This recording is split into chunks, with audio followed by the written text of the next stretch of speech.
नमस्ते, मी Ashwini Sai Saumya sister चॅनलमध्ये आपलं सर्वांचं खूप खूप स्वागत आहे.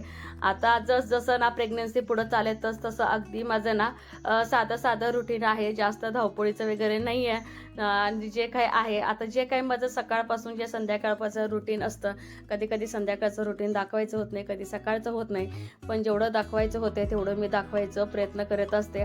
तर चुलत सासूबाईने पण ताजी भेंडी दिलेली होती आणि बाजारातली पण आणली होती. म्हटलं आता बाजारात ती तशीच ठेवावं. जी झाडावरची ताजी कोवळी तोडून आणलेली भेंडी होती तीच बनवावं. आणि पालकाची भाजी पण मला दिली होती. म्हटलं आता खूप दिवस झालं पालक गरगटा वगैरे काही केलंच नाही, तसं जरा बघायला गेलो. आता मला पण खूप बोर झालं, कारण की ना जसं प्रेग्नन्सी राहिले ना तेव्हापासून इतक्या हिरव्या भाज्या खायच्या झालेत ना मला. आता ते हिरव्या भाज्या नकोशे वाटायला लागलेत मला, कारण की खूप अति प्रमाणात झालं माझं खायचं. पण मी खाल्लंय सगळं. पण आता पण म्हटलं आता एवढ्या आवडीनं आणून दिलेत म्हटलं, तर म्हटलं चला आता खूप दिवस झाले गरगटा बनवलं नाही. प्रत्येकाची गरगटा बनवायची पद्धत वेगळी असते. तर माझी पण पद्धत बघा, फक्त त्यात मी बटाटा घातलं नाही, कारण की सध्या मला बटाटा हा प्रकार खाऊ वाटतच नाही आहे अजिबात. त्याच्यामध्ये मी बटाटा घातलेला नाही आहे. पण तुम्ही वांगीसुद्धा ह्याच्यामध्ये घालू शकता. मी टोमॅटो, शेंगदाणं, परत डाळ घातलेली आहे, पालक आणि हिरवी मिरची ही सगळी घालून ना कुकरला एक 5 शिट्ट्या द्यायचं. कोण गरगटा म्हणते, कोण डाळ पालक म्हणते, प्रत्येकाची भाषा वेगळी असते. आणि भेंडी अशी छान एका भेंडीमध्ये 2 उभे उभे ना असे कट करून घेतले. जसं वांगं भरतो त्याच प्रकारे मला बनवायचं आहे.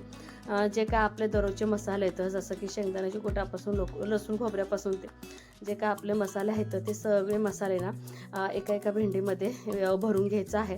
तुम्ही भेंडीमध्ये भरून घेतला तरी पण चालतं, किंवा हा मसाला आहे का एकसारखं त्याच्यामध्ये भेंडी एकदम 2 ते 3 मिनटं छान असं कुस्करून जरी घेतली ना सगळा मसाला भेंडीला लागून जातो. अशा प्रकारची जर भेंडी केली, सईला आवडते, परीला कुठल्या जरी प्रकारची भेंडी जरी केली तर अजिबात ती खात नाही. तर मला तर भरल्या भेंडीपेक्षा ती आपली जी काय बारीक बारीक आपण गोल गोल चपटी करून करतो की नाही भेंडी, मला तशीच भेंडी आवडते. पण कधी कधी पोरांच्या आपल्या मुलांच्या आवडीनुसार पण काय गोष्टी कराव्या लागतात. अशा पद्धतीची पण छान लागते. आपलं तेलामध्ये ना जिरे मोहरी आणखी थोडं लसूण खोबरं हळद मीठ टाकून फ्राय करून जरी घेतलं ना, ही भेंडी वापरून जरी घेतली तर खूप छान लागते. म्हटलं आपल्या ताटाला आता भरपूर मसाला लागलेला आहे, तर थोडंसं पाणी घेऊन इसळून ना मी ह्याच्यामध्ये थोडंसं ॲड केलेलं आहे. अगदी थोडं पाणी शक्यतो घालूच नका.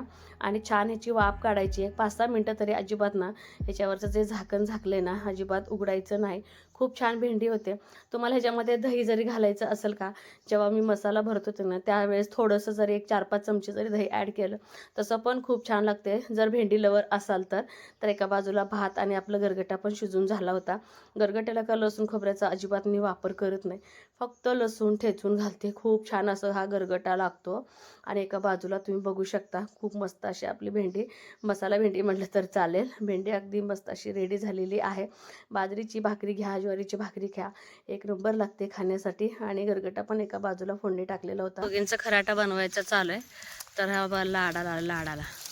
लाडा लिहून इथं बसल्यावरती ह्याला काय वाटते काय माहिती. आणि सईपरी चालले शाळेला.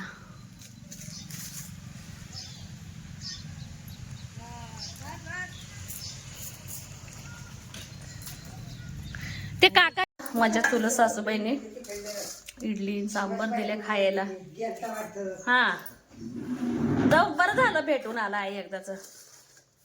तर चला मी आणि आई जेवायला घेणार आहे आता. मी पण जास्त. आणि का माहिती आज कलिंगडची क्रेविंग भरपूर होते, तर म्हटलं ह्यांना कलिंगड कापा. आणि गाभेदार गरदार लाल पण आहे, बघूनच खावं असं वाटते. आणि पाणीदार आहे विशेष म्हणजे. आणि खाण्याचा उन्हाळ्यात सगळ्यांनाच त्याचा फायदा आहे. चला, तर मी करत होते लिखाण, म्हटलं आता कलिंगड खाऊन घे. म्हटलं आता इथंच बसून कलिंगड खावावं. तर का नाही 4:30 वाजत आले. जे दररोजची साफसफाई वगैरे असते ते सगळं झालं बाहेरचं आतलं. आणि वातावरण जर बघितलं आज पण खूप वाईट वातावरण झालेलं आहे. असं अगदी ग्रहण लागल्यानंतर एकदम दुपारचं कसं ना ते अंधार झाल्यागत वाटते ना, तसं त्या प्रकारचं आभाळ आलेलं आहे. आणि म्हटलं गळ्याला बाजरी काढावी, तर बाजरी काढून घेते. कारण की आपल्याला असं लागतात 4-5च भाकरी. पण लकी पण आपले एक सदस्य आहे, त्याला अजिबात आम्ही कमी पडून देत नाही. मग पीठ संपवून पण चालत नाही. अगदी मला वाटतं आज 1 दिवसाच्या भाकरी होतील आणि उद्याच्या 1 दिवसाच्या. घरची गिरणी म्हणून काय झालं तरीही काय करते, 2-3 दिवस आधीच ना भाकरीचं पीठ असेल तर आधी दळून घेते. आणि गव्हाचं जर पीठ असेल तर चांगलं जेमतेम मला वाटते एक 6-7 दिवसाचं पीठ असतानाच मी ना गहू दळायला चालू करते. कारण की पोरींची डबे आणि आपल्या सकाळच्या चपात्या आणि कोण आलं गेलं तर मी काय करत असते, एक्स्ट्राचा 1-2 चपात्या माझ्या जास्तच असतात आणि त्यामुळं मी गहू मात्र एकदम लवकर दळायला घेते. ज्वारीचं कसं असते माहितीये का, ज्वारी किंवा बाजरी लवकर जर दळलं पीठ असेपर्यंत ज्वारीतला तर चिकटपणा निघून जातो. एकतर दळताना मी कमीच दळत असते. आणि आता ह्यावेळेस ज्वारी दळणार नाही, बाजरीच. कारण की जशी प्रेग्नन्सी माझी म्हणजे चालू झाली ना तेव्हापासून बाजरीचीच भाकरी खावं अशी वाटते मला. ज्वारीचं भाकरीचं म्हणजे मी भाकरी जरी करायला लागले ना अजिबात मला भाकरीचा ना वास सहन होत नाही. लगेच मला ना उलटी आल्यागत वाटतं. त्यामुळे ज्वारी तर मी आणखीन भाकरी खाल्लीच नाही ज्वारीची, बाजरीचीच. तर आज उद्या बाजरी काढावं बरोबरच. तर तसंच माझ्या लक्षात राहीना झाले. तर हे बाजरीचं चिक्क बाहेरच असते, म्हणजे अगदी थोडं असं ठेवलंय, बाकीचं कणगीत टाकले जेणेकरून काय होते जेवढं लागते तेवढं असं वरती ठेवलंय. अजून याचं एक दळण होईल आणि जे लागत नाही त्याला पावडर लावून आम्ही कणगीत ठेवले जेणेकरून का नाही कणगीत अगदी व्यवस्थित राहतं. आणि जितकं ऊन लागेल ना आपल्या कणगीला तितकं त्यातलं धान्य पण किडत नाही आणि काही सुद्धा होत नाही. त्यामुळं आणि बाजरी तितकी घाण नाही. तर फक्त पाकडून घेणार आहे मी. पाकडून जर घेतलं का होऊन जातं. अजिबात हे खडे वगैरे काही सुद्धा नाहीत. आणि घरची बाजरी आहे आणि एकदम खायला अगदी चविष्ट अशी बाजरी आहे. तर आईना कसं चहाची ह्यावेळेस तल्लफ होते. तर सगळ्यात आधी आईना चहा ठेवते आणि माझी ना जाऊ कमी आणि मैत्रीण जास्त अशी मळ्यातली ना माझी जाऊबाई आहे. माझ्यापेक्षा वयाने खूप मोठी आहे, पण ते म्हणतात की म्हणजे वय लागत नाही मैत्रीला वगैरे. तसं आमचं काम झालेलं आहे.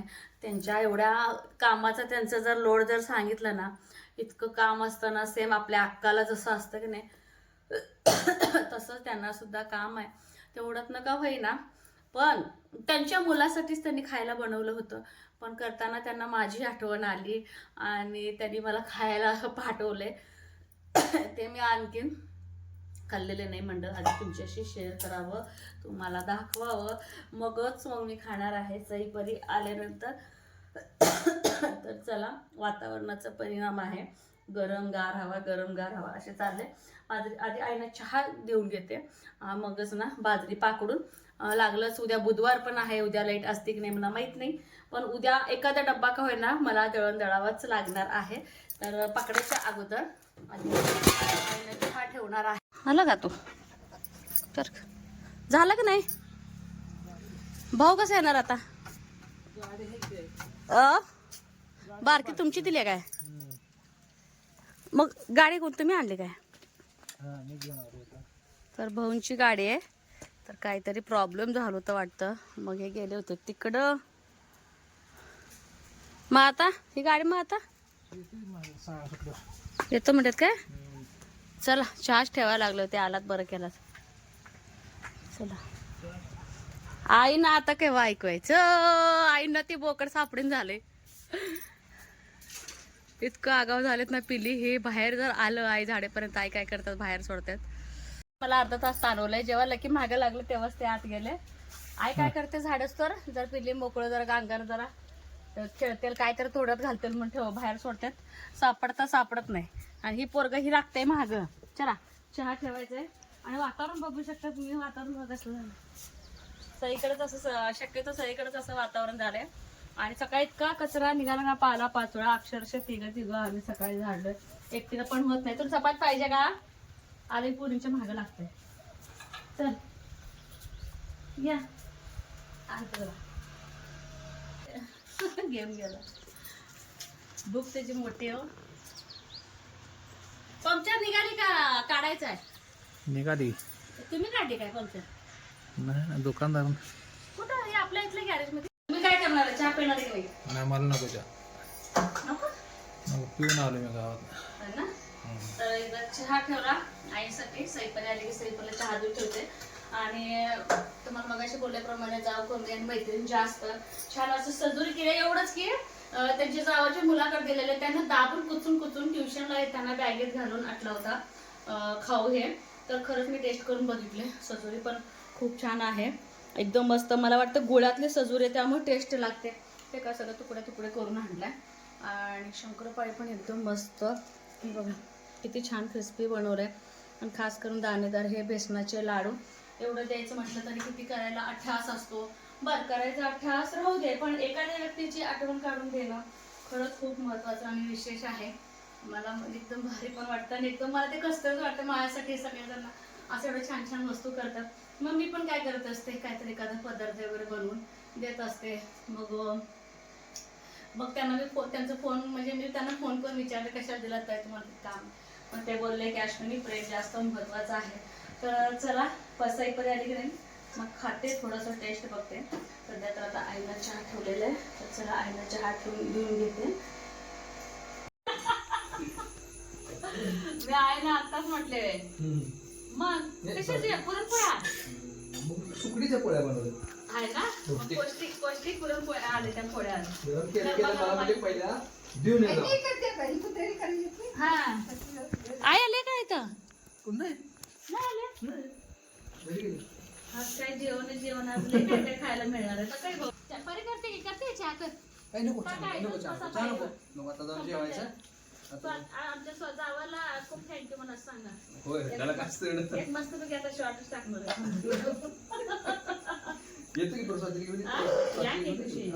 या खरं या. होय काम पण आहे मला त्यांच्याकडं.